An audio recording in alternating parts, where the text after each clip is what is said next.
Hello friends, welcome to Sitaram IAS YouTube channel. Today in this video we will discuss Environment PT 365 released by Vision IAS और ये 2023 के लिए है। आपको ये अच्छे से मालूम है, आप में से कई लोगों ने इसको देख लिया होगा, पढ़ भी लिया होगा, नोट्स भी बना लिए होंगे। ठीक है, लेकिन मैं थोड़ा लेट चल रहा हूँ क्योंकि मैंने कर पहले लिया था और मैं वीडियो बना रहा हूँ जब मुझे थोड़ा सा इसका रिवीजन करना था। ठीक है, तो इसको मैंने इस तरह से कंपाइल किया है कि इन्वायरमेंट में PYQs जिस तरह से पूछे गए हैं उसके टॉपिक्स यहाँ पे मैंने ऐड किए हैं। देन कुछ नोट्स बनाए और पीटी से कुछ नोट्स बनाए, कुछ अलग से यहाँ पे इंक्लूड किया। पीटी से काफ़ी सारी चीज़ों को हटाया, कुछ ज़रूरी थी उनको यहाँ पे ऐड किया है, नोट किया है और आपको यहाँ पे शेयर में कर रहा हूँ। ठीक है, अब यहाँ पे थोड़ी सी चीज़ें देखिए। शुरू के 5 मिनट हम इसको इस तरह से करेंगे, शुरू के 5 मिनट हम ये देखेंगे कि कौन कौन सी चीज़ें इसमें इंक्लूड है।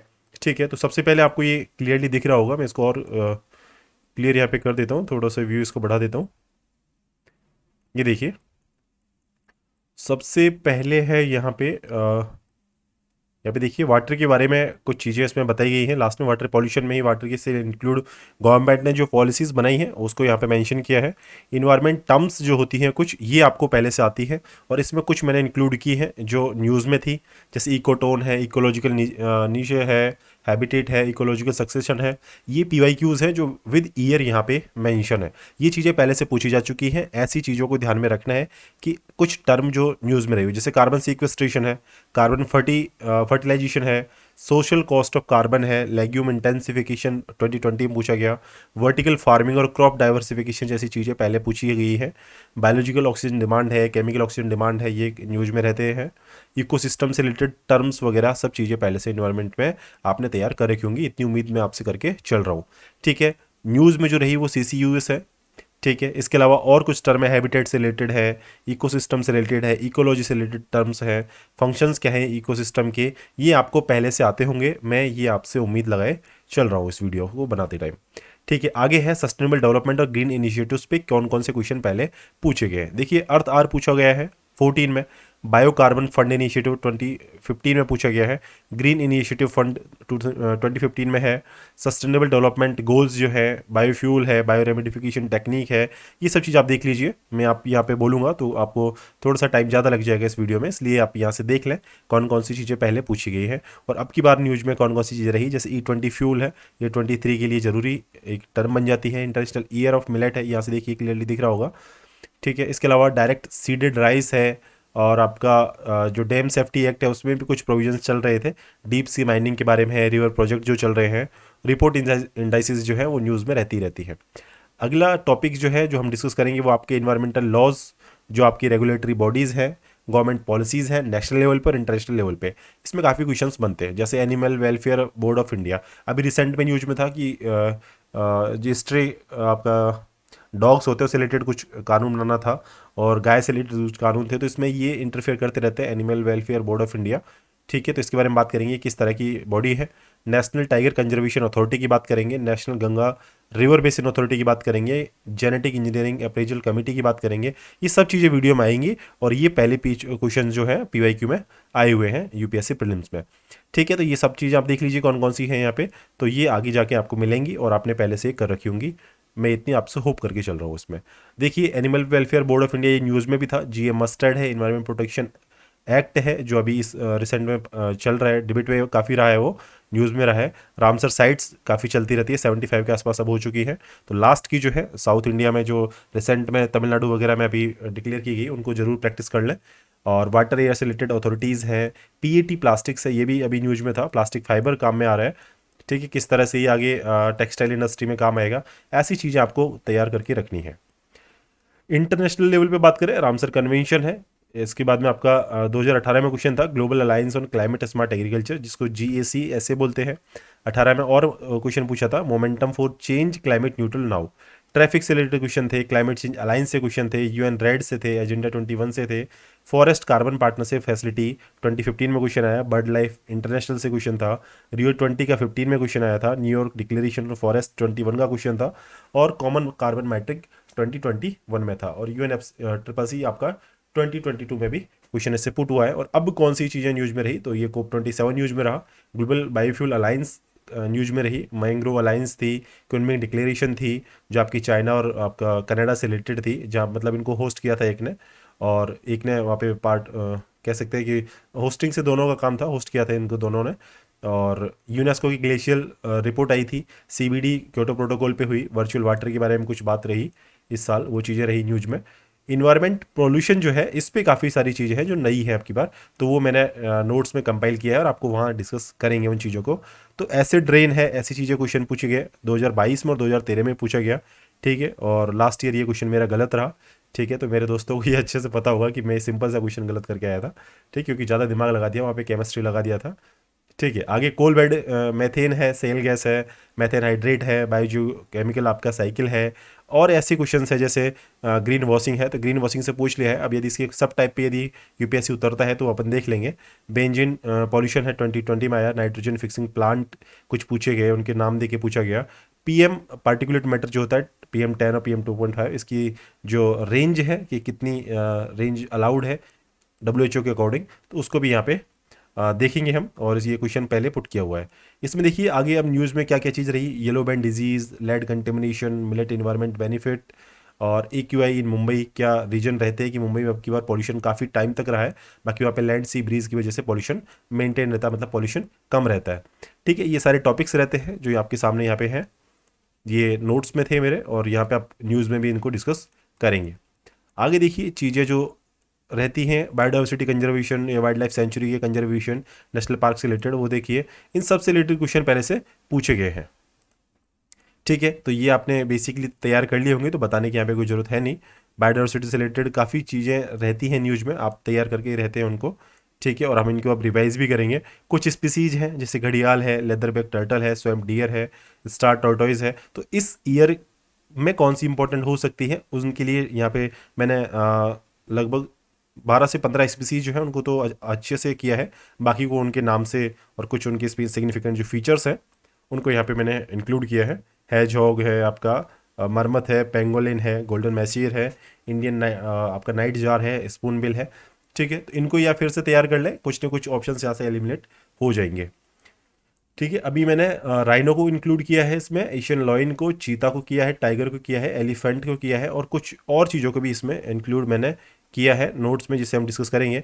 और यहाँ पे काफ़ी सारी चीज़ें चलती हैं, ये आपको नाम मैंने अलग से दे रखे वाइल्ड लाइफ कंजर्वेशन के लिए, क्रोकोडाइल स्पीसीज़ के लिए क्या है, डॉल्फिन के लिए क्या चल रहा है, राइनो विजन 2020 चल रहा है, ये काफ़ी सारी न्यूज़ में रहती है और आपको मालूम होता है। तो वीडियो को रोक रोक के आप चीज़ों को एक बार देख लें, कि इनिशियल 5 ये जो मिनट्स हैं जो मैं आपके साथ डिस्कस कर रहा हूँ यहाँ पे, ये मोर बेनिफिशियल है बजाय बाकी क्या आपका जो लगभग 2 से 3 घंटे के बीच में वीडियो रहने वाला है, ठीक है। वीडियो को कंप्लीट करेंगे, धीरे धीरे करेंगे, ताकि आपको सिर्फ सुनने से आपका काम चल जाए, आपको पढ़ने की ज़्यादा जरूरत ना पड़े, क्योंकि आपको और भी सारी काम की चीज़ें करनी होती है। तो आप यहाँ पे ज़्यादा टाइम वेस्ट ना करें, क्योंकि मैंने देखा है हिंदी मीडियम में विजन की मैगजीन जो है लगभग 180 पेजेस के आसपास उसमें कंक्लूड की गई है, जबकि इंग्लिश में आपका 130 तो पेजेस है ही है, ठीक है। जबकि मैंने यहाँ पे लगभग A4 सीट के 4 सेक्शन बना के लगभग 25 पेजेज में इसको कंक्लूड किया है, ठीक है। तो ये चीज़ है। और इसके अलावा क्या क्या चीज़ें देखनी होती है, उसके लोकेशन है, यूनिक ज्योग्राफिकल फीचर्स है, और कोई रिवर पास से जाती है क्या, क्लाइमेट फीचर्स क्या है, ऐसी प्रोटेक्टेड एरियाज़ के बारे में न्यूज़ हमें मालूम होनी चाहिए। इसके अलावा कुछ इंटरनेशनल कन्वेंशन वगैरह होती है, तो कौन कौन उसके पार्टी थे, कुछ स्पेशल काम हुआ क्या, किसी पहले से जो कन्वेंशन चली आ रही है उसमें कुछ अमेंडमेंट किया गया है, इंडिया मेंबर है उस ऑर्गेनाइजेशन का नहीं है, रिपोर्ट क्या निकालती है, पब्लिकेशंस क्या चल रहे हैं उनके, ऑब्जेक्टिव क्या है, NGO इंटर गवर्नमेंटल ऑर्गेनाइजेशन है या फिर UN का पार्ट है, ये सारी चीज़ें हमें देखने की होती है। फिर रिपोर्ट्स वगैरह काफ़ी संस्थाएं हैं, वर्ल्ड बैंक, IMF, ILO, ये अपन सोशल सिक्योरिटी वगैरह में देखते रहते हैं। यूनेस्को यहाँ पे भी ग्लेशियल रिपोर्ट डाली है, इसको कल्चर में हम देखते रहते हैं।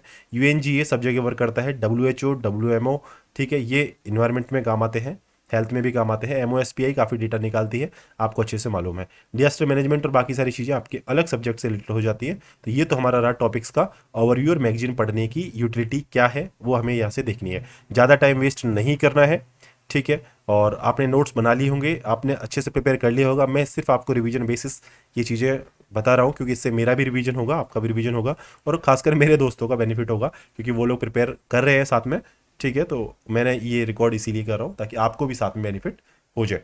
अब यहाँ पे बात करते हैं, सबसे पहले चलते हैं इस पार्ट पे, और पार्ट अपना स्टार्ट होता है इन्वायरमेंट कन्वेंशन। इससे पहले मैं कुछ चीज़ें आपको बता दूं, और वो चीज़ें ये हैं कि सबसे पहले जब हमारा देश आज़ाद हुआ तो उस टाइम पे क्या क्या चीज़ें थी पहले से, ठीक है। तो पहले से हमारे पास में क्या था, पहले से हमारे पास में, एक सेकेंड, हाँ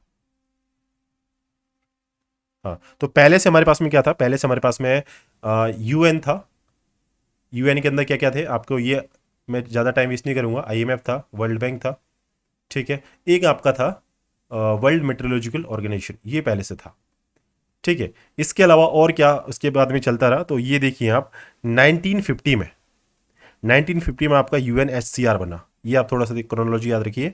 United Nations high commission for refugees 1950 में बना। 50 के बाद में आपका 1951 में, अगले साल में जब हमारे यहाँ इलेक्शन चल रहे थे, फर्स्ट इलेक्शन चल रहे थे, तब यूएनडीपी की एस्टेब्लिशमेंट हो गई थी। तो यूनाइटेड नेशन डेवलपमेंट प्रोग्राम जो है, इसको एनवायरमेंट प्रोग्राम से कंफ्यूज ना करें, ये डीपी है नॉट ईपी। तो ये 1951 में हुआ। जबकि हम जब यूएनडीपी की बात करते हैं, इसके बाद में यूएनईपी की जब बात करते हैं, तो वो आपको 1972 स्टॉकहोम कॉन्फ्रेंस से यूएनईपी आपका बनता है, ठीक है। इसके बाद में 1988 में आपका आईपीसीसी बनता है, ये भी आप थोड़ा सा ध्यान रखें, आईपीसीसी। इसके बाद में 1992 का रियो जो समिट हुआ, तो यहाँ पे आप यूएनएफसीसीसी बनता है। और इसके बाद में क्या क्या चलता है वो आपको अच्छे से मालूम है, बस ये क्रोनोलॉजी आपको ऑर्डर में होनी चाहिए कि यूएनएचसीआर 50 में बन गया था। इससे पहले यूएन के पार्ट, और इससे सबसे पहले डब्ल्यूएमओ था जो यूएन से भी पहले से वर्क कर रहा है, ठीक है। लगभग 80s में कुछ उस ईयर्स में बना था। एग्जैक्ट डेट मुझे याद नहीं है, बस कभी बीच में आएगा न्यूज में तो आपको बता दूंगा। 51 में यूएनडीपी बना। इसके लगभग कह सकते हैं 21 साल बाद में यूएनईपी बना। फिर इसके 16 साल बाद में आईपीसीसी बना, और इसके 4 साल बाद में यूएनएफसीसीसी बना। ये क्रोनोलॉजी आपको थोड़ी सी याद रहनी चाहिए। मतलब यहाँ पे देखिए लगभग 20-20 साल में काम हो रहा है, यहाँ से 21 साल में काम हो रहा है, यहाँ से 20 साल में काम हो रहा है, ये सब चीज़ें चल रही हैं। अब यहाँ से आगे चलते हैं, तो यहाँ से आगे हमें देखना होगा, हाँ यहाँ पे देखिए, अब बात करते हैं, जल्दी जल्दी थोड़ा करेंगे क्योंकि धीरे करने से तो इसमें टाइम वेस्ट होगा। और यदि आप सोचें कि सब चीज़ें आपको यहाँ से मिल जाए तो वो पॉसिबल नहीं है, क्योंकि मैंने सिर्फ इनको एक रिवीजन बेस्ड मॉड्यूल की तरह इसको वर्क किया है इसके ऊपर, ठीक है। तो आपको रिवीजन के लिए ही ये बेनिफिशियल हो सकता है। यदि आप सोचें कि यहाँ से कुछ नोट कर लें, तो हाँ आप स्क्रीनशॉट लेके कुछ नोट कर लें, बाकी आपको टाइम बहुत लग रहा है, बस आप रिवीजन करना चाहें तो आपके लिए ज़्यादा बेनिफिशियल ये चीज़ रहेगी। अब यहाँ पे देखिए यूएनसीएचई, जिसको बोलते हैं United nation convention on human and environment. अब ये चीज़ जो थी, ये आपको अच्छे से मालूम है क्या काम कर रही थी, ठीक है। तो यहाँ पे देखिए कॉन्फ्रेंस हुई ह्यूमन एंड इन्वायरमेंट के ऊपर। तो ये आपको बस ध्यान रखना है कि यूएन आपका जो स्टॉकहोम डिक्लेरेशन जो था, कॉन्फ्रेंस अलग चीज़ थी, ये ध्यान रखिए, इसको कॉन्फ्रेंस से कंफ्यूज नहीं करना है। स्टॉकहोम डिक्लेरेशन थी, ये आपकी 1972 में हुई। और इसके बाद में क्या किया गया, इसका रिजल्ट बना कि यूएनईपी बनाया गया। यूएनईपी कब बनाया गया, 1972 में, अभी आपको जस्ट बताया मैंने। और इसकी फर्स्ट कॉन्फ्रेंस जो हुई वो जगह है आपका स्टॉकहोम में 1972 में। तो डिक्लेरेशन के थ्रू आपका बना यूएनईपी, और जो लोग मिले उसको बोलते हैं कॉन्फ्रेंस, ठीक है। एक स्टॉकहोम कन्वेंशन है जो आपकी बाद में होती है, 1990s के डिकेड में होती है, उसको आप अलग रखें। कन्वेंशन को मिक्स ना करें आपके कह सकते हैं कॉन्फ्रेंस से, ठीक है। Conference is not equal to convention. Convention last में होता है, और कॉन्फ्रेंस जो है 1970s की बात चल रही है, 1972 की बात चल रही है, ठीक है। अब ये आपका हो गया। इसके बाद में देखिए कुछ आगे चलते हैं, तो ब्रेटलैंड कमीशन बनता है। ब्रेटलैंड कमीशन को क्या बोलते हैं, world commission on environment and development, जिसको बोलते हैं WCED। WCED ये बनता है ब्रेटलैंड कमीशन। इसका काम क्या था, इसका काम था कंट्रीज़ को यूनाइट करना है ताकि सस्टेनेबल डेवलपमेंट टारगेट्स जो हैं उनको इंश्योर किया जा सके, ठीक है। रिपोर्ट क्या थी इसकी, वन कॉमन फ्यूचर, जब 1987 में इसका काम चल रहा था, और यहाँ इसने पॉपुलराइज किया सस्टेनेबल डेवलपमेंट जैसी टर्म को। अब इसके बाद में ब्रेटलैंड कमीशन रिपोर्ट देता है 1992 में, रियो समिट चलती है उस टाइम पे। रियो डी जेनेरो आपका ब्राज़ील में जगह है, ये आपको अच्छे से मालूम है। और यहाँ पे UNCCD इसके बाद में बनता है। तो कौन कौन सी चीज़ें यहाँ से बनती हैं ये आप ध्यान रखना है। रियो समिट से 3 चीज़ें, UNFCCC, CBD और UNCCD। अब यहाँ से देखिए इनकी जो फुल फॉर्म है ना, इनको आप जब देखेंगे तो आपको पता चलेगा। CBD बायोडायवर्सिटी पे है, कन्वेंशन ऑन क्लाइमेट चेंज है, तो क्लाइमेट चेंज की बात समिट के बाद में UNFCCC रेगुलेट करेगा कंप्लीटली।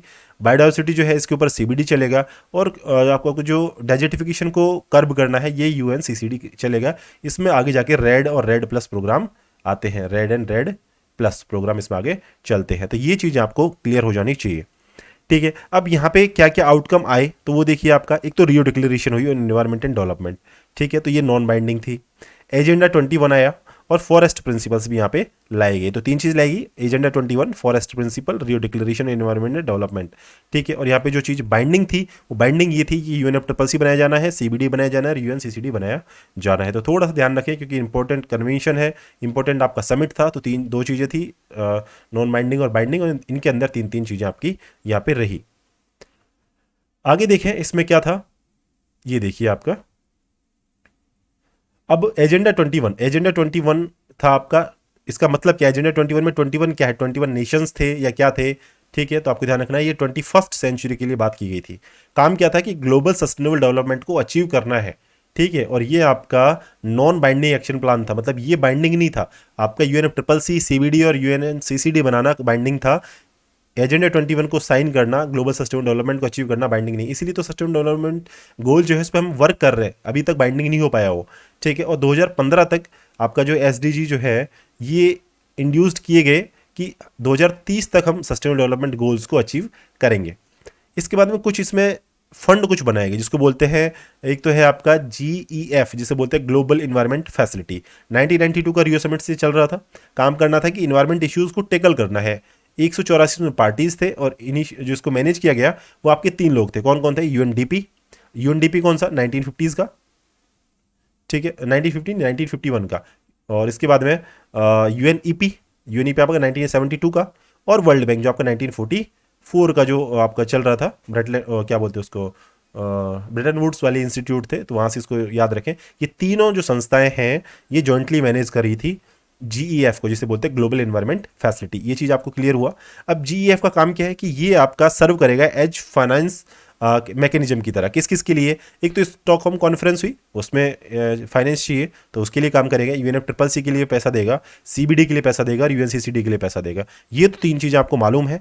स्टॉकहोम प्लस आपका जो रहा आपका एजेंडा 21 के अंदर तीन चीज़ें बनी, उनके लिए पैसा देगा। इसके अलावा और कौन सा है, तो मॉन्ट्रियल प्रोटोकॉल हुआ उसके लिए पैसा देगा, मिनीमाटा आपका मरकरी वाला था उसके लिए देगा, और GEF, ठीक है।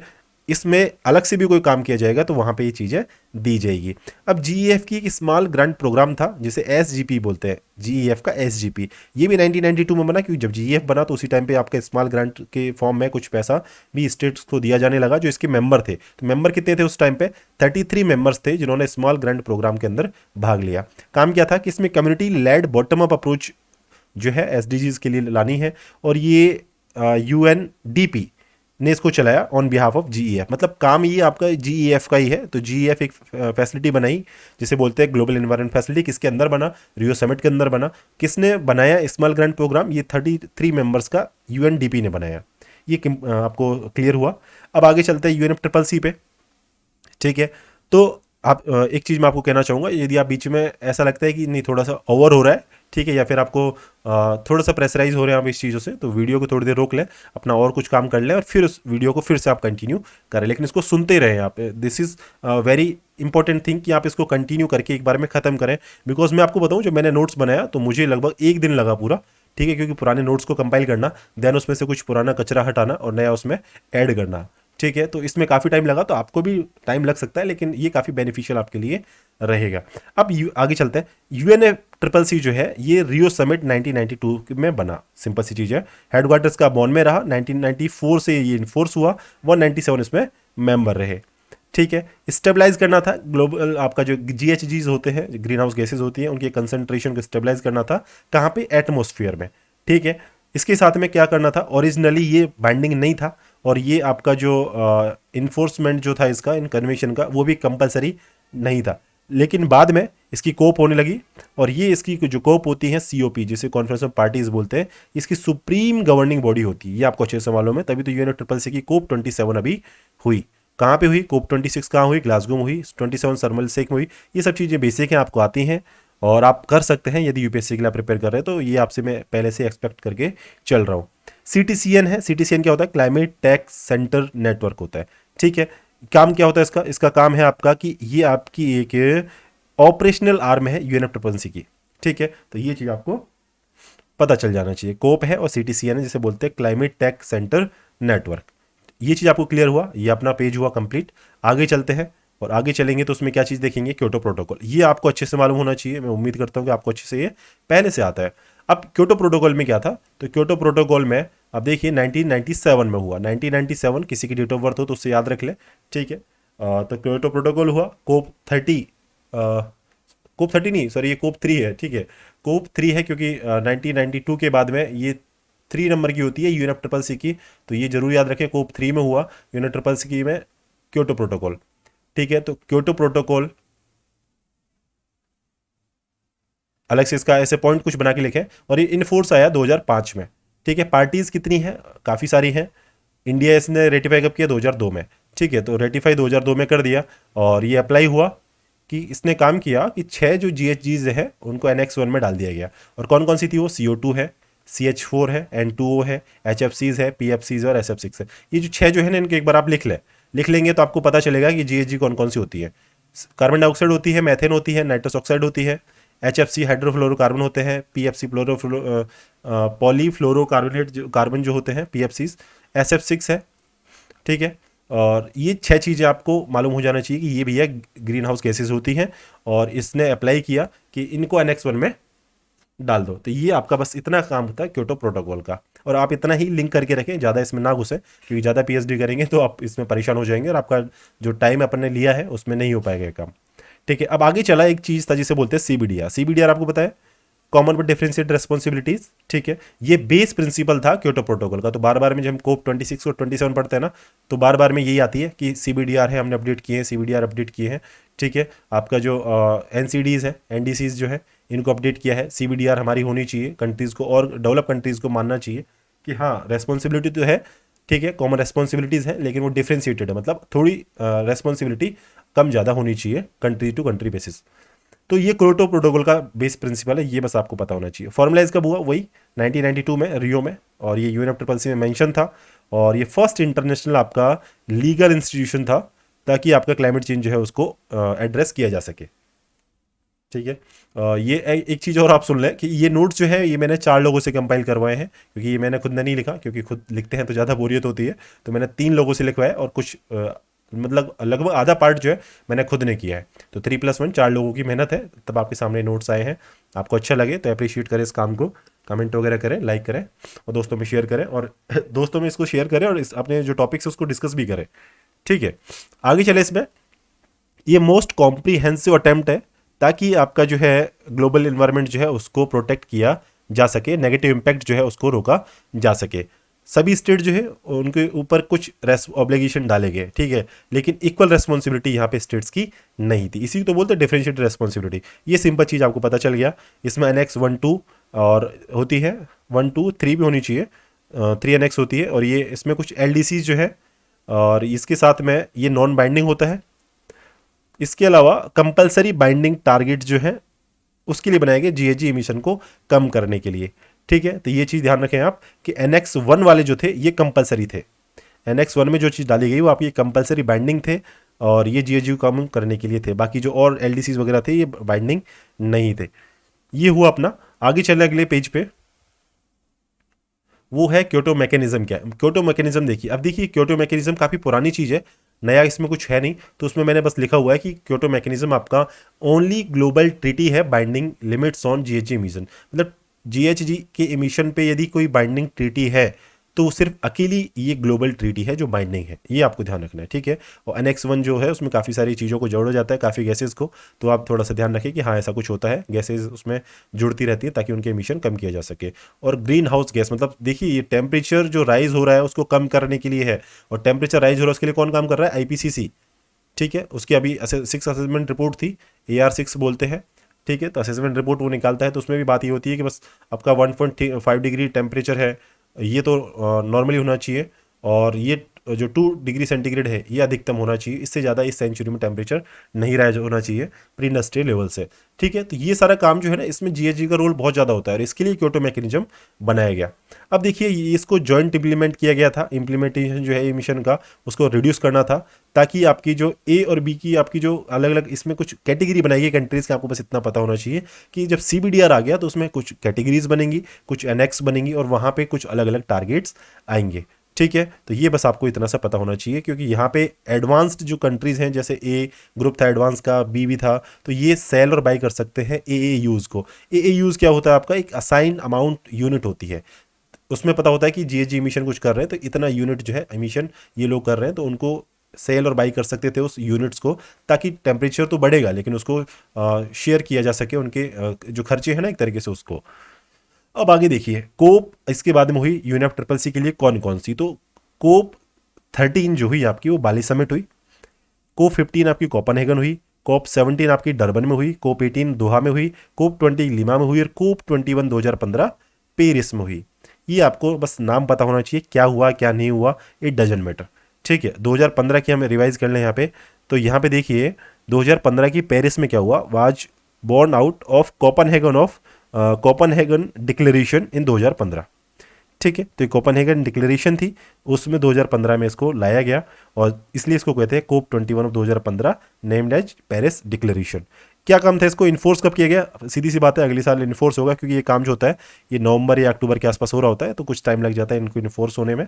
ठीक है, इसका काम क्या था कि वही ग्लोबल वार्मिंग को लिमिट करना है बिलो 2% एंड प्रेफर करना है कि 1.5 से कम चल ही जाए। ठीक है, तो ये देखिए अब कोप 26 वगैरह आईपीसीसी वगैरह ये काम करते हैं, लेकिन ये टारगेट जो सेट किया गया ना ये पेरिस में किया गया। पेरिस आपकी जो कोप थी 21 2015 की यूएनएफ ट्रिपल सी की, उसमें ये सब काम चल रहा था कि ग्लोबल वार्मिंग को 2 डिग्री से कम रखो, लेकिन प्रेफर करो कि 1.5 डिग्री से कम पे काम चल जाए प्री इंडस्ट्रियल लेवल पे। मतलब आपका 1850 के आसपास जब आपकी इंडस्ट्रियल रिवोल्यूशन चल रही है, तो उस टाइम पे जो आपका ग्लोबल टेम्परेचर राइज था ना उसके लेवल में इतना सा ये बढ़े, ज़्यादा ना बढ़े। ठीक है, और इसके साथ में एवरी 5 ईयर हर 5 साल में रिन्यू करना है ऐसे मैकेनिज्म को। ठीक है, तो ऐसी कुछ यहाँ पे बात की गई थी। इसके आगे चले, इसके आगे एक सेकेंड, हाँ ये देखिए इसके अलावा एक चीज जीसीएफ है। जीसीएफ क्या होता है, ग्रीन क्लाइमेट फंड होता है, अच्छे से मालूम है। उम्मीद करती है डेवलप्ड कंट्रीज के कुछ पैसा देंगी, कुछ चंदा ही देंगी, पैसा क्या होता है, लेकिन वो अभी तक इस पर बात ही नहीं बन रही उन लोगों की, वो कुछ कर ही नहीं रहा। जीसीएफ है आपका 2010 से चल रहा है, यूएनएफ ट्रिपल सी ने इस पर काम किया। ठीक है, और ये क्या है, ये आपका एक एग्रीमेंट है ताकि जीएचजी इमिशन को कम किया जा सके, और ग्रीन क्लाइमेट फंड ऐसा ही कुछ बनाया गया। इसने फाइनेंस और चीज़ों को किसको किया, अब देखिए पेरिस एग्रीमेंट में कुछ टारगेट लगाए उसको फाइनेंस करेगा, एलडीसीज है उनको उनके लिए कुछ फाइनेंसिंग देगा ये ग्रीन क्लाइमेट फंड है जो।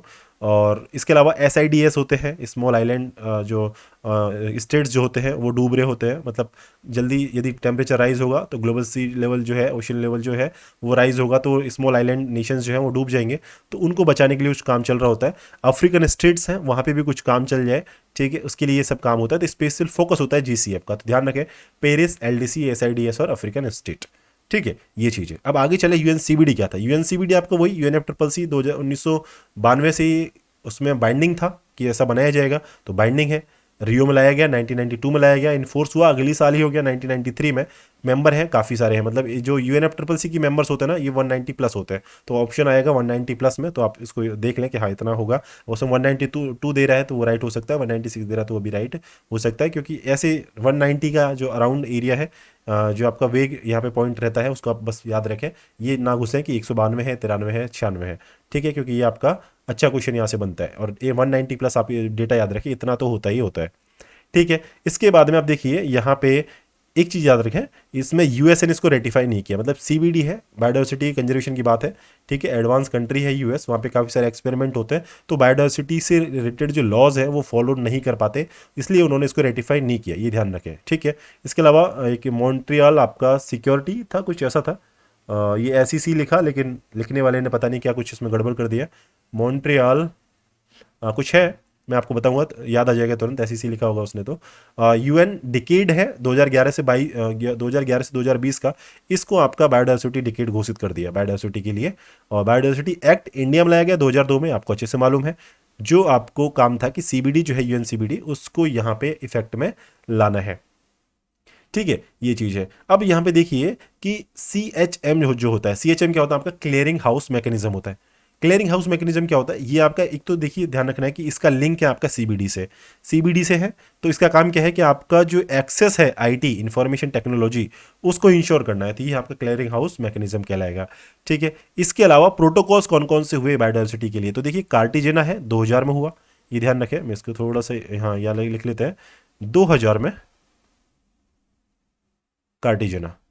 ठीक है, तो जैसे ही आपका जो सदी बदली, ठीक है, तो आपका ये जस्ट लास्ट पॉइंट पे ही होता है कार्टिजेना।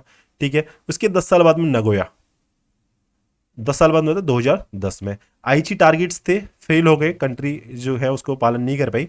तो 2011 से 2020 तक आपके आईची टारगेट्स चले। कोलालमपुर में कुछ ऐसा चला था, उसमें था कि आपका जो रिड्रेस करना था ऐसी कुछ प्रॉब्लम्स को, ठीक है, तो ये वहाँ पे चला, लेकिन वहाँ पे ये काम नहीं हो पाया। तो कोलालमपुर को भी याद रखें, कोलालमपुर भी जो है आपकी प्रोटोकॉल्स है बायोडाइवर्सिटी से। तो 4 चीज़, कार्टिजना, नगोया, आईची और कोलालमपुर की आपकी जो ये जो चीज़ें हैं ये आपकी सीबीडी से रिलेटेड है, ठीक है। अब कार्टिजना प्रोटोकॉल है, आपको अच्छे से मालूम है, बायोसेफ्टी के ऊपर है, ये आपको अच्छे से मालूम है। 2000 में इसको लाया गया मॉन्ट्रियल के बाद में, मॉन्ट्रियल जो जगह है वहाँ पे एज सप्लीमेंट्री एग्रीमेंट था सीबीडी के लिए, और इन्फोर्स आया 2003 में। तो इन्फोर्समेंट का आप ध्यान रखें नहीं रखें, बस आप याद रखें 2000 में इसको लाया गया और बायो सेफ्टी के ऊपर ये काम कर रहा था। इसके कंपोनेंट क्या थे, एआईए थे, मतलब एडवांस इन्फॉर्म्ड एग्रीमेंट था, और कुछ इसमें क्या था, प्रोसीजर था कि बायो सेफ्टी पे कुछ काम किया जाएगा, ठीक है, एज ए क्लियरिंग हाउस। ये 2 चीज़ आपको यहाँ से मालूम होना चाहिए कि इतना काम यहाँ पे चल रहा था। इसके अलावा कुछ यूज ऑफ एलएमओज का, उनका ट्रांसफ़र का, उनकी हैंडलिंग को इंश्योर करना, ठीक है, ऐसी कुछ यहाँ पे चीज़ें थी। इंडिया ने 2003 में इसको रेटिफाई किया था। इन्फोर्स जब ये 2003 में हुआ तो इंडिया ने रेटिफाई उसी टाइम पे इसको किया था। अब आगे देखिए, इसमें नगोयो प्रोटोकॉल है। नगोयो प्रोटोकॉल आपका बायोडाइवर्सिटी अकॉर्ड है एक तरीके से, जिसको इस नाम से भी जाना जाता है। कब हुआ, 2010 में हुआ, ये ध्यान रखें। नगोया अभी जस्ट बात की पिछले पेज पे, 2010 में हुआ। फोर्स में कब आया, जस्ट पेरिस एग्रीमेंट से 1 साल पहले आया, 2014 में आया। और क्या ये लीगली बाइंडिंग है, हाँ, तो ये लीगली बाइंडिंग है। देखिए जो सीबीडी है ना, सीबीडी में कुछ जो प्रोटोकॉल्स होंगे ना वो थोड़े से लीगली बाइंड होते हैं, ठीक है। सीबीडी है आपका, यूएनएफसीसीसी है, और आपका यूएनसीसीडी है। तो यहाँ पे कुछ प्रोटोकॉल्स होते हैं, तो इसमें ज़्यादातर आप देखें कि ऑप्शन आते हैं, तो लिंक रखें कि क्या इन 3 चीज़ों से रिलेटेड है, तो इनको लिंक करें सीधा यूएनएफसीसीसी से, तो वहाँ से आपको पता चल जाएगा कि हाँ यार वो चीज़ बाइंडिंग थी, तो हाँ ये कुछ बाइंडिंग चल रहा होगा, तो लीगली बाइंडिंग है, ठीक है। अब ये देखिए, ये आपका ह्यूमन जेनेटिक मटेरियल जो है उसके लिए अप्लाई नहीं होता। बाकी आपका प्लांट का जेनेटिक मटेरियल है, उन चीज़ों के लिए एक्सेस दे सकता है जेनेटिक रिसोर्सेज, एंड देयर आपका जो उनके जो इक्विटेबल शेयर है बेनिफिट का, उसके लिए नगोया हुआ। मतलब जेनेटिक रिसोर्सेज जो है उसके इक्विटेबल शेयर, फेयर और इक्विटेबल, मतलब वो ईमानदारी से काम होना चाहिए। यदि कुछ चीज़ें कंट्री डेवलप कर रही हैं और दूसरी कंट्रीज़ को भी उसका शेयर फिर दिया जाए, तो इसकी बेनिफिट शेयरिंग के ऊपर नगोया प्रोटोकॉल था। बस इसमें ह्यूमन जेनेटिक मटेरियल शामिल,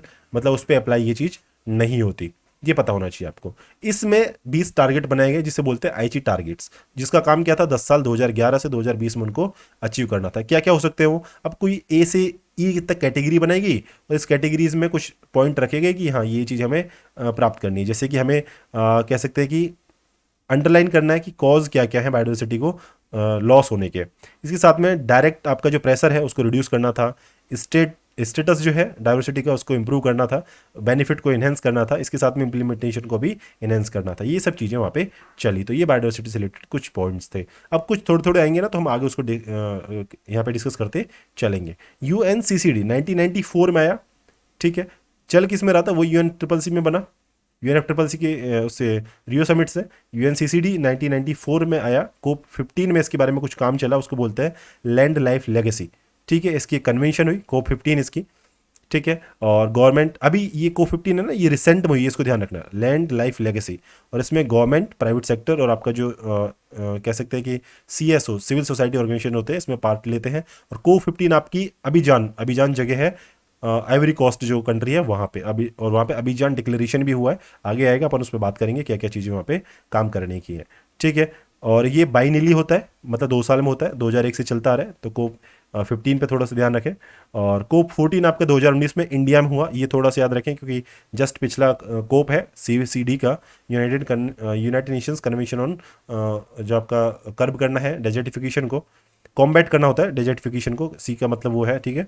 और इंडिया में कोप 14 हुआ, यहाँ पे 16 मिलियन हेक्टेयर जो आपका लैंड है उसको, डिग्रेडेड जो लैंड है उसको रिस्टोर करने का काम था 2030 तक। तो 26/2030 ऐसा कुछ लिख लें तो आपको हो जाएगा कि 26 आपका मिलियन हेक्टेयर एरिया को यहाँ पे डिग्रेडेड लैंड को रिस्टोर करना है। अब ये देखिए, sole legally binding international agreement है linking to environment and development to sustainable land development. अब आपको एक चीज़ तो याद ये रखना है ना कि जो पहली कन्वेंशन जो है ना इन तीनों की, वो लीगली बाइंडिंग है। जैसे नगोया है, ये भी लीगली बाइंडिंग था, ठीक है। कार्टिजना भी था आपका बाइंडिंग, यूएनसीसीडी का जो ये आपका चल रहा है, यूएनसीसीडी जो है ये लीगली बाइंडिंग है और ये सोल है, मतलब अकेला है। इसके अलावा रेड है, रेड प्लस उसमें कुछ टारगेट होता है तो कंट्रीज फॉलो कर पाए नहीं कर पाए वो अलग चीज़ होती है, लेकिन यहाँ पे तो लीगली इसको याद आपको रखना है। फोकस क्या है, बस वही है, लैंड डिग्रेडेशन जो है उसको कम करना है और कार्बन न्यूट्रलिटी की ओर अचीव करना है और कार्बन न्यूट्रलिटी की ओर बढ़ना है।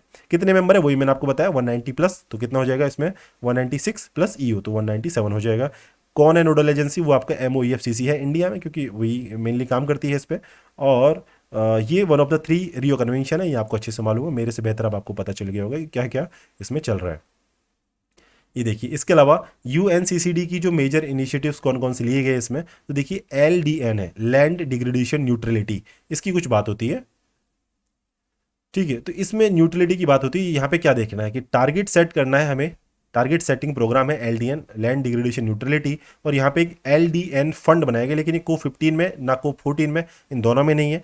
को 14 आपकी इंडिया में थी, को 15 आपकी अभियान में थी, को 13 में LDN फंड बनाया गया। और लैंड फॉर लाइफ प्रोग्राम ये कुछ चलाया जाता है, तो ये मेजर इनिशिएटिव्स हैं यूएनसीसीडी के चलते हैं। नए कमिटमेंट क्या है, तो नए कमिटमेंट क्या है, अब जो 26 मिलियन हेक्टेयर जो था ना, 26 मिलियन हेक्टेयर एरिया 2030 तक करना था, उसको टारगेट अब दे दिया कि रिस्टोर करो भैया 1 बिलियन हेक्टेयर को। अब 26 मिलियन से काम नहीं चलेगा, 1 बिलियन हेक्टेयर को डिग्रेडेड जो लैंड है उसको रिस्टोर करना है 2030 तक, ये आपको पता होना चाहिए। इसमें आप क्या करो, डेटा गैदर करो और उसकी मॉनिटरिंग करो ताकि आपके अच्छे से काम हो सके, लैंड डिग्रेडेशन न्यूट्रलिटी की ओर हम अचीव कर सके, रास्ते पे आगे बढ़ सके। दूसरा पॉइंट क्या था नए कमिटमेंट्स में, कि एस्टेब्लिश करना है इंटर गवर्नमेंटल वर्किंग ग्रुप, ताकि जो ड्रॉट है उसके ऊपर इतना काम किया जा सके, और 2022 से 24 के लिए, मतलब 2022 से 24 3 साल के लिए वर्क करेगा। ड्रॉट के लिए आपका वर्किंग ग्रुप होगा, इंटर गवर्नमेंटल होगा वो, ठीक है। और ये रिएक्टिव होगा, रिएक्टिव से प्रोएक्टिव ड्रॉट मैनेजमेंट के लिए काम करना है, मतलब ड्रॉट आने के बाद में काम नहीं करना है, ड्रॉट जैसी कंडीशन पैदा हो उससे पहले ही उसके लिए आपको प्रोएक्टिवली वर्क करना है। 2 चीज़ ये हुआ। तीसरा था कि आपको ग्रांट जो है सॉरी ग्रेट सिनर्जी लानी है, इंश्योर करनी है 3 रियो कन्वेंशंस में, मतलब CBD, CCD और CCC, FCCC, UNFCCC, ठीक है, इनमें काम करना है। तो अभियान कॉल अभी कहलाया ये, तो ये आपकी पता चल गया होगा। नई डिक्लेरेशन है जो आपका इन्वायरमेंट सस्टेनेबिलिटी पे आपकी बात करती है, ठीक है, ये आपको पता होना चाहिए। और आपका लैंड डिग्रेडेशन से चीज़ें रिलेटेड है। अभियान डिक्लेरेशन क्या है, ये आपका अचीव करना है gender equality for successful land restoration. ये जो मैं सिंबल बनाता हूँ इसमें आपका मेल और फीमेल दोनों शामिल है, तो ये जेंडर हो जाएगा, ठीक है। यदि सिंबल ऐसा है तो आपको अच्छे से मालूम है कि किसका साइन होता है, तो ये आपका वुमन या फीमेल का होगा, ठीक है। तो इसके आप ध्यान रखें, अभियान डिक्लेरेशन है अचीव करना है gender equality for successful land registration, मतलब अभियान आपका लैंड रजिस्ट्रेशन तो होगा ही होगा, लेकिन इसमें एक पॉइंट याद रखें कि इसमें जेंडर इक्वलिटी की बात की गई, ये आप स्टार लगा लें इस चीज़ पे कि अभियान डिक्लेरेशन किस चीज़ से रिलेटेड है। कोप 15 आपकी थी LLL डिक्लेरेशन। LLL डिक्लेरेशन क्या है आपका, लैंड वगैरह इसमें कुछ टर्म रही होगी, ठीक है, तो उसमें कोप 15 आपकी रही अभियान में, ये है यहाँ पे LLL डिक्लेरेशन। और इसका काम था कि UNFCCC की जो फ्लैगशिप रिपोर्ट जो है उस पर रेस्पॉन्ड करके ये डिक्लेरेशन बनाई गई, जिसको बोलते हैं ग्लोबल लैंड आउटलुक,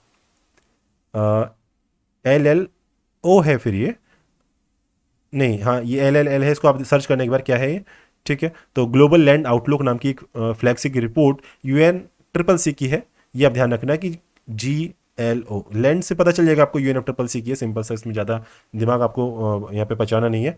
ध्यान रखें कोप 15 में LLL डिक्लेरेशन हुई और UNFCCC की रिपोर्ट का नाम है ग्लोबल लैंड आउटलुक, और ये 2 आई आपकी बार है ना। इसके बाद में अदर इनिशिएटिव क्या है, ड्रॉट इन नंबर्स 2022 रिपोर्ट और आई। इसके बाद में बिजनेस फॉर लैंड इनिशिएटिव लिए गए, कंपनी CSR सप्लाई चेन वगैरह को कुछ बढ़ाने की बात की गई। साहिल सोर्सिंग चैलेंज लाया गया। साहिल सोर्सिंग का मतलब साहिल रीजन जो है अफ्रीका का, वहाँ पे कम्युनिटी ग्रोन आपका जो कुछ काम करना है, ग्रेट ग्रीन वॉल बनानी है जिसे GGW बोलते हैं, ग्रेट ग्रीन वॉल। इसके अलावा अफ्रीका लेड मूवमेंट है ये, यहाँ पे 8000 किलोमीटर की वॉल बनानी है, ट्री बेल्ट बनानी है। और आपके इसके अलावा ड्रॉट लैंड एक नया UNCCD का पब्लिक अवेयरनेस कैंपेन है, इसको याद रखें। ड्रॉट लैंड क्या है, एक नया UNCCD का पब्लिक अवेयरनेस कैंपेन है। और ये देखिए कोप 14 हुई UNCCD की, नई दिल्ली की, मुझे लगा इंपॉर्टेंट लिखना चाहिए, लेकिन अब इसमें कोई यूटिलिटी नहीं रहती, पहले काफ़ी सारी बातें कर ली। बॉन चैलेंज था, ये हमें लैंड डिग्रेडेशन न्यूट्रलिटी पे कुछ काम करना है, रेड और रेड प्लस ऐसे ही कुछ चल रहे थे, ठीक है। तो ये थोड़ा सा आपको आइडिया होना चाहिए कि किस चीज़ से रिलेटेड, तो ये आपका लैंड डिग्रेडेशन से रिलेटेड चीज़ें हैं। CMS ऑन वाइल्ड एनिमल्स होती है, CMS मतलब आपका कन्वेंशन ऑन माइग्रेटरी स्पीसीज जो है उस पर ये काम चलते रहते हैं। आगे काफ़ी अच्छे से इसको कवर किया गया है, तो वहाँ आप अच्छे से इसको देख लेंगे कि क्या क्या वहाँ पे इसमें चलेगा। स्टॉकहोम कन्वेंशन ये है कॉन्फ्रेंस, पहले हमने देख ली, जो डिक्लेरेशन भी हमने देखी 1972 की। तो यहाँ पे देखिए, यहाँ पे आपका ये कब हुई स्टॉकहोम कन्वेंशन, ये आपकी 2001 में हुई, 2004 से इफेक्ट में आई, और किस पे थी, पीओपीज पे, परसिस्टेंट ऑर्गेनिक पोल्यूटेंट्स के ऊपर ये चीज़ थी। लीगली बाइंडिंग है, ठीक है, ये ध्यान रखना है, परसिस्टेंट ऑर्गेनिक पोल्यूटेंट्स पे लीगली बाइंडिंग है। रेटिफाई किया 2006 में इंडिया ने, ये ध्यान रखना, 2004 में लागू हुई, इफेक्टिव थी, 2006 में इंडिया ने लागू इसको रेटिफाई किया। और इसको रेटिफाई किस किस लोगों ने नहीं किया, देखो सीबीडी को नहीं किया यूएस ने, और इसको रेटिफाई किस किसने नहीं किया, यूएस तो करेगा ही नहीं फिर, क्योंकि वो तो काम ही नहीं कर पाएगा इन चीज़ों पर। और इसके अलावा इसराइल है, उसने भी इसको नहीं किया, और एक मलेशिया जो है उसने भी इसको रेटिफाई नहीं किया है। MOEFCC जो है अपना वो एक रेगुलेशन लाया पीओपीज के लिए रूल्स के नाम से 2018 में, और ये EPA 1986 जो है इसके अंदर इसको लाया गया, तो पीओपी रूल्स आए, पीओपी रूल्स आए 2018 में, ठीक है। और किसके अंदर लाया गया इसको, EPA 1986 के अंदर। एक चीज़ और याद रखें, आपका जो WPA 1972 का जो एक्ट है ये किसके अंदर बना, ये आपकी एक सुप्रीम कोर्ट ने गाइडलाइंस दी थी, और ये आपका जो फंडामेंटल ड्यूटीज़ है जहाँ पे आपको वाइल्ड लाइफ, उसको मैंने लिखा था WLF वाइल्ड लाइफ है ना, तो वाइल्ड लाइफ, लेक और फॉरेस्ट का कंजर्वेशन के लिए नागरिकों को कुछ करना चाहिए, ठीक है, प्रमोट करना चाहिए नेचर के कंजर्वेशन के लिए, ये आपका फंडामेंटल ड्यूटी है। तो इसके बेस्ड पे वाइल्ड लाइफ प्रोटेक्शन एक्ट 1972 को बनाया गया, ये थोड़ा सा आप ध्यान रखें, ठीक है। और 1986 के अंदर बनाया गया आपका पीओपी रूल्स 2018। बेसल कन्वेंशन अच्छे से मालूम है, 1989 में आई बेसल कन्वेंशन, कब से चली, 3 साल बाद में इसको लगाया गया, तो 89 ईयर याद रखें। और किस पे थी बेसल कन्वेंशन, हैजार्डस वेस्ट के डंपिंग पे, ठीक है। तो डेवलप्ड कंट्रीज़ जो है अपने वेस्ट को डेवलपिंग कंट्रीज़ के रीजन में, या उनके जो कह सकते हैं कि ओशनिक रीजन जो है उनका EEZ है, या उनकी जो कंटीगियस जोन वगैरह है वहाँ पे इसको डंप कर देती हैं। तो ये आपका बेसल कन्वेंशन उससे रिलेटेड है 1989 का, ठीक है। तो ये चीज़ आपको थोड़ी सी पता होनी चाहिए, इसको स्क्रीनशॉट लें तो आप ले लें, ठीक है। बाकी मुझे नहीं लगता आप लोग ले रहे होंगे, आप बस इसको सुन लें वो काफ़ी है। और ये मिनीमाटा कन्वेंशन 2013 में आई, 17 से इसको चालू किया गया, और आपका मर्करी पॉल्यूशन के ऊपर ये थी। GIEHS green agriculture project India में, और आपका सस्टेनेबल एग्रीकल्चर के ऊपर आपका जो ये प्रोग्राम चल रहा है सितंबर 2014 से, ये एग्रीकल्चर की फील्ड में है, जो हम आगे काफ़ी इसमें डिस्कस किया है, ठीक है। तो ये आपको आगे जाके पता चल जाएगा, तो इसमें बस यहाँ पे पॉइंट मैंने लिखा है। और इसमें कुछ और चीज़ें देखिए, ITTO है, UNF है, IUCN है, ये आपका स्पीसीज़ के कंजर्वेशन की जब बात होगी तो वहाँ पे मैंने इन चीज़ों को लिखा गया है। स्पीसीज़ कंजर्वेशन में IUCN आपका रेड डेटा बुक है, तो वहाँ पे इन चीज़ों को मेंशन किया गया, इसलिए मैंने यहाँ पे इनको ब्लैंक छोड़ दिया है। रोटरडैम कन्वेंशन 2004 में ही काम किया था हैजार्डस केमिकल्स के ऊपर। स्टॉकहोम कन्वेंशन आपकी पीओपीज के ऊपर है, ठीक है, 1997 में। स्टॉकहोम कन्वेंशन 2000 में, 2001 में, ठीक है। इसके अलावा स्टॉकहोम की बात है, बेसल 1989 में आई, किसके ऊपर आई, आपका हैजार्डस वेस्ट के डंपिंग के ऊपर आई, ठीक है। और इसके अलावा आपका रोटरडैम कन्वेंशन 2004 में आई, 2004 में नहीं, रोटरडैम आपकी पहले आ जानी चाहिए, 1998 में आ जानी चाहिए रोटरडैम हाँ ये रहा, 1998 में आई, 2004 में ये इंप्लीमेंट हुई हैजार्डस केमिकल्स के ऊपर। और हैजार्डस केमिकल्स, पेस्टिसाइड एंड आपका जो इसके अलावा और इंडस्ट्रियल केमिकल्स है, ये इनके ऊपर ये कन्वेंशन थी। तो रोटरडैम आप ध्यान रखें, रोटरडैम इंडस्ट्रियल केमिकल, पेस्टिसाइड और हैजार्डस केमिकल्स, जबकि हैजार्डस वेस्ट के ऊपर पिछला वाला काम चल रहा था, ठीक है। और यहाँ पे आप देखें स्टॉकहोम कन्वेंशन 2001, हाँ ये ईयर से ही है।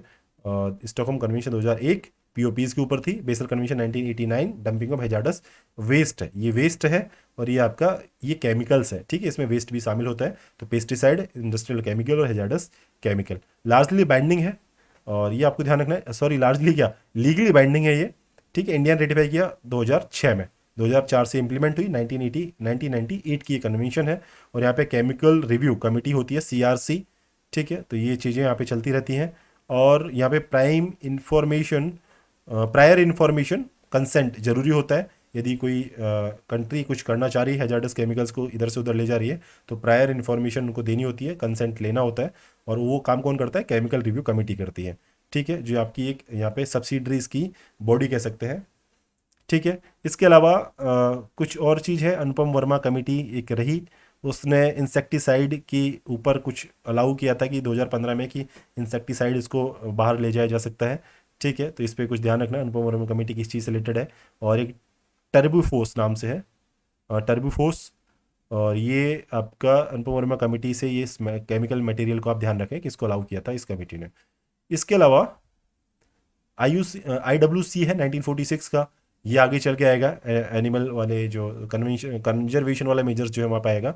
वियना कन्वेंशन आपकी पता है 1985 में है, और ओजोन लेयर के प्रोटेक्शन के लिए है। दो चीज़ है, एक तो है वियना जो 1985 में आई और उसके 3 साल बाद में इंप्लीमेंट हुई, ये ध्यान रखना। ज़्यादातर कन्वेंशन जो है ना 2 या 3 साल के गैप में आती है, मतलब इंप्लीमेंट हो पाती है। वियना कन्वेंशन 1985 में आई, 3 साल बाद में 1988 में इंप्लीमेंट हुई, और ये काम है इसका प्रोटेक्शन ओजोन लेयर का। मॉन्ट्रियल प्रोटोकॉल है, ये आपका ओजोन डिप्लीटिंग सब्सटेंसेस जो है उनसे डील करती है, मतलब ओजोन लेयर का प्रोटेक्शन करना है, वो बात हुई वियना कन्वेंशन में। लेकिन कैसे करना है वो करना है मॉन्ट्रियल प्रोटोकॉल के अंदर, मतलब कन्वेंशन में कंट्रीज ने साथ में आए बात करी, और प्रोटोकॉल में अब बोले ये चीज़ें इंप्लीमेंट होंगी, तो ODS जो है उनसे डील करेगी। ठीक है, मेंबर जो इसमें थे ये आपका 35 थे मेरे हिसाब से इसमें, और इंडिया इसका पार्ट रहा। इसके अलावा ओनली ट्रीटी है टू अचीव यूनिवर्सल कह सकते हैं रेटिफिकेशन, अच्छा ठीक है, यूनिवर्सल रेटिफिकेशन है, मतलब ज़्यादा सभी कंट्री जो है इसके पार्ट हैं। और बेस ईयर इसका 2024-26 लिया गया है कि इसके बेस पे आगे जाके जो है मॉन्ट्रियल प्रोटोकॉल को अभी किया जाएगा। तो ये क्या है, इंडिया का कुछ है, कितना गंदा लिखा हुआ है लिखने वाले ने, तो ये मेरे पढ़ने में नहीं आ रहा है। हाँ, इंडिया का टारगेट है ये कुछ है LDC है या कुछ ऐसा टारगेट है इंडिया का। इसका काम है कि फेज डाउन करना है 2028 तक। ठीक है, और कट करना है HFCs की इमिशन को। EM में यदि ऐसे लिखा ना, EM को यदि गोले में लिखा है, तो ये इसके HFC की इमिशन को कट करना है बाई 15% बाई 2047, मतलब हाइड्रोफ्लोरोकार्बन है 2047 तक हमारा अमृतकाल चल रहा है, तो उस टाइम तक HFC का इमिशन है उसको 15% तक कम करना है, जबकि 2028 तक हमें फेज डाउन करना है। ठीक है, इस HFCs के और कुछ अदर पॉल्यूटेंट है उनको, ODS वगैरह को, ODF नहीं ODS, ओजोन डिप्लीटिंग सब्सटेंसेस, ये थोड़ा सा याद रखें। बस याद रखें मॉन्ट्रियल प्रोटोकॉल जो है वो आपकी यूनिवर्सल रेक्टिफिकेशन इसको मिल गया है। ठीक है, ये आप ध्यान रखें। और किगाली एग्रीमेंट 2016 में हुआ, आपको अच्छे से मालूम है। 3 साल बाद में फिर से इंप्लीमेंट हुआ, तो ज़्यादातर में आप देखिए इसका एक फॉर्मूला बनाना है, इंप्लीमेंट कितना हुआ 3 साल बाद में होगा लगभग, ज़्यादातर 3 साल बाद में होंगे। ठीक है, और यहाँ पे इसका काम क्या था, रिडक्शन करना था HFCs का बाई 2047 तक। कितने थे इसमें, कुछ 80 के कुछ ऐसे सब्सटेंस जोड़े गए थे। और CFC HFC आपके जो हैं वो ओजोन लेयर के डिप्लीशन जो है उसमें नहीं आते हैं, लेकिन ये ग्लोबल वार्मिंग करते हैं, ये ध्यान रखना। क्लोरोफ्लोरोकार्बन है और हाइड्रोफ्लोरोकार्बन जो है ये आपके ये कुछ लिखा हुआ इसने,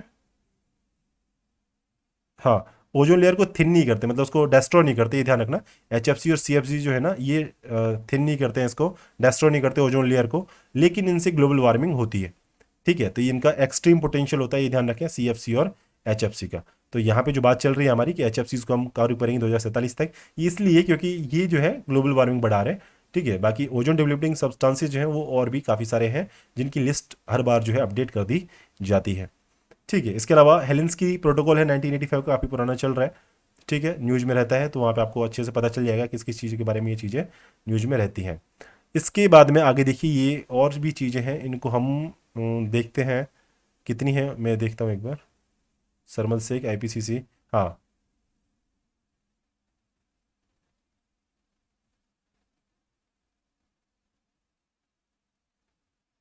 ठीक है, इसके इस पार्ट को ख़त्म करेंगे अपन। सरमल शेख में, हाँ, ये COP27 करेंगे, फिर IPCC को बात करेंगे। ठीक है, अब देखिए यहाँ पे इसकी आगे जो कोप हुई ना किसकी, UNFCCC की, मराकस में हुई COP22। डिबेट चली इस पे एडेप्टेशन फंड के ऊपर।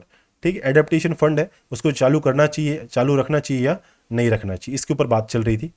ठीक है, बोन जो है, बोन में इसकी कोप हुई COP23, और यहाँ पे तलानाओ डायलॉग हुआ, ये न्यूज़ में भी था। न्यूज़ में क्या, UPSC की PYQ में था, TALA तलानाओ डायलॉग। ठीक है, और ये लगभग 2019 के आसपास के क्वेश्चन में था, क्योंकि आपकी COP29 2019 में कौन सी कोप चल रही होगी आपकी, आज से 3 साल पहले, अभी COP27 थी। तो यही चल रही होगी। हाँ, तो तलन्ना डायलॉग से पूछ लिया कि बॉन में जो था उस पर ऊपर था। और क्या काम था इसका? इसका काम था आपका एनर्जी डेस्टिनेशन जो है प्रोग्राम, कुछ ऐसा काम था। ठीक है, और इसके ऊपर था, मतलब तलन्नाओ को आप ध्यान रखना है, बस बॉन से था क्योंकि काफ़ी पुराना हो गया अभी है। और ग्लोबल एवरेज टेम्परेचर को कम बनाए रखना है और लॉन्च करना है आपका कुछ फर्स्ट, आपका क्लियरिंग हाउस जो है उनको कुछ लॉन्च करना था। और 2030 तक आपके एस जो है उनको एक हेल्थ इंडिकेटर की तरह फॉर्म लाना है। नए एस के जो कुछ टारगेट बनाने हैं, ये वहाँ पे काम चल रहा था तलानाओ डायलॉग में। फिर कोटोविक में COP24 हुई, और COP24 में कोटोविक रूल बुक लाई गई ताकि आपकी पेरिस इम्प्लीमेंटेशन जो है उसके पहले इम्प्लीमेंट करने के लिए, मतलब COP15 थी, उसको इम्प्लीमेंट COP15 पेरिस में हुई 2015 में। COP21, सॉरी, क्या बार बार में कन्फ्यूजन हो रहा है, COP21 2015 में हुई। इसको इम्प्लीमेंट करने के लिए रूल बुक लाई गई कोटोविक में। तो कोटोविक पोलैंड की जगह है, COP24 यहाँ पे हुई। गाइडलाइंस लाई गई ताकि आपका जो ग्लोबल आपका जो स्टॉक है, ठीक है, उसको मेंटेन किया जा सके, कम किया जा सके। और एनुअली कुछ टारगेट जो है 2020 से 100 बिलियन का, इतना गंदा लिखा लिखने वाले ने कि मतलब मेरे खुद के पढ़ने में नहीं आ रहा है। 100 बिलियन का एनुअल 2020 से आपको फंड बनाना है और कंट्रीज़ को मदद करनी है। COP26 आपकी 25 है तो मैड्रिड में हुई, और सेंटियागो कॉल यहाँ पे लाया गया। फॉर एक्शन ऑन आपका है फॉरेस्ट, ठीक है, और सेंटियागो नेटवर्क भी बनाया गया। और ये आपका यहाँ पे टाइमलाइन यहाँ पे फिक्स कोई नहीं की गई। और इसके अलावा हाँ, ये चीज़ है, यहाँ पे एक पेरिस एमिशन मैकेनिज्म के नाम से यहाँ पे कुछ एक मैकेनिज्म बनाया गया। तो मैड्रिड में देखिए पेरिस एमिशन मैकेनिज्म बनाया गया, और कंट्रीज़ के एनडीसीज जो है उनको एनहेंस करने के लिए यहाँ पे कोई क्लियर टाइमलाइन नहीं दी गई। सेंटियागो नेटवर्क बनाया गया। ठीक, इसके अलावा यहाँ पे सेंटियागो कॉल भी लाया गया, जिसे बोलते हैं Santiago call for action on forest. ये आप ध्यान रखें। ठीक है, इसके अलावा आप ग्लासगो में COP26 हुई, मेरे से बेहतर आपने अच्छे से इसकी पीएचडी कर रखी होगी, तो बस आपको पता है, बस आप ध्यान रखें क्या क्या चीज़ हुई। ग्लासगो क्लाइमेट पैक्ट हुआ। आउटकम इसका है कि फर्स्ट एवर कोप डिसीजन लिया गया, एक्सप्लिसिटली टारगेट बनाए गए ताकि फॉसिल फ्यूल्स को कर्ब किया जा सके, कम किया जा सके। और यहाँ पे कॉल किया गया कि भाई फेज डाउन करना है अनअबेटेड कोल को। अनअबेटेड कोल आपको अच्छे से मालूम होगा, ठीक है, तो यहाँ पे टाइम वेस्ट नहीं करें। इसके अलावा फेज आउट करना है इनएफिशिएंट फ्यूल सब्सिडीज़ को। ये भी आपको अच्छे से मालूम है कि कंट्रीज़ को सब्सिडीज जो है फ्यूल पे दे रहे हैं, वो इनएफिशिएंट जो है उनको कम किया जाए, ठीक है, उनको फेज आउट किया जाए। ये चीज़ें COP26 में हुई। तो अनअबेटेड कोल को फेज डाउन करना, इनएफिशिएंट फ्यूल सब्सिडी को कम करना, और एक्सप्लिसिटली टारगेट एक्शन बनाना फॉसिल फ्यूल्स को कम करने के लिए। ठीक है, तो फर्स्ट एवर कोप डिसीजन था। ठीक है, ये ध्यान रखें। और ग्लासगो क्लाइमेट पैक्ट यहाँ पे साइन हुआ, नाम से पता चल जाए ग्लासगो COP26। इसके अलावा फाइनलाइज किया गया इंटरनेशनल कार्बन मार्केट, जिसे बोलते हैं ICM। ठीक है, ये ध्यान रखें, इंटरनेशनल कार्बन मार्केट इसी में जारी किया गया। ब्रेक थ्रू एजेंडा लाया गया, COP26 में लाया गया। 46 नेशन का कोलिशन था, और इंडिया जो है इसका सिग्नेटरी मेंबर था, मतलब इंडिया ने इसको साइन किया। जो मैं ऐसे सिंबल बनाता हूँ इसके अंदर नीचे से काट के, आप इंडिया याद रखें। ठीक है, ये शुरू से चल रहा है मेरा, तो आपको थोड़ी सी डिफिकल्टी होगी शुरू से अंडरस्टैंडिंग बनाने में, लेकिन बाद में आपको आसानी हो जाएगी। तो यह ध्यान रखें, ये इंडिया इसका जो है सिग्नेटरी मेंबर है इसका। COP26 में ब्रेक थ्रू एजेंडा लाया गया। और इसके अलावा ये काम करके आता है, एक फ्रेमवर्क प्रोवाइड करता है ताकि डीकार्बनाइजेशन किया जा सके 5 सेक्टर्स में। कौन कौन से सेक्टर्स है वो छोड़िए, बस आपका डीकार्बनाइजेशन के लिए फ्रेमवर्क बनाने वाला कुछ काम ब्रेक थ्रू एजेंडा में किया जाता है। इसके अलावा फर्स्ट मूवर्स कोalition, ये भी आपका COP26 में लाया गया। यूनाइटेड नेशंस और WEF, ठीक है, इन दोनों ने ये काम किया। इंडिया ने इसको ज्वाइन किया फर्स्ट मूवर्स कोalition को। स्टीयरिंग बोर्ड जो था इसका, मतलब स्टीयरिंग बोर्ड जो मेन पॉलिसीज बनाता है, ठीक है, प्रोग्राम को स्टीयर करता है। एम क्या था इसका कि हार्नेस करना था परचेजिंग पावर जो कंपनीज की है, ताकि डीकार्बनाइज किया जा सके इंडस्ट्रियल सेक्टर को।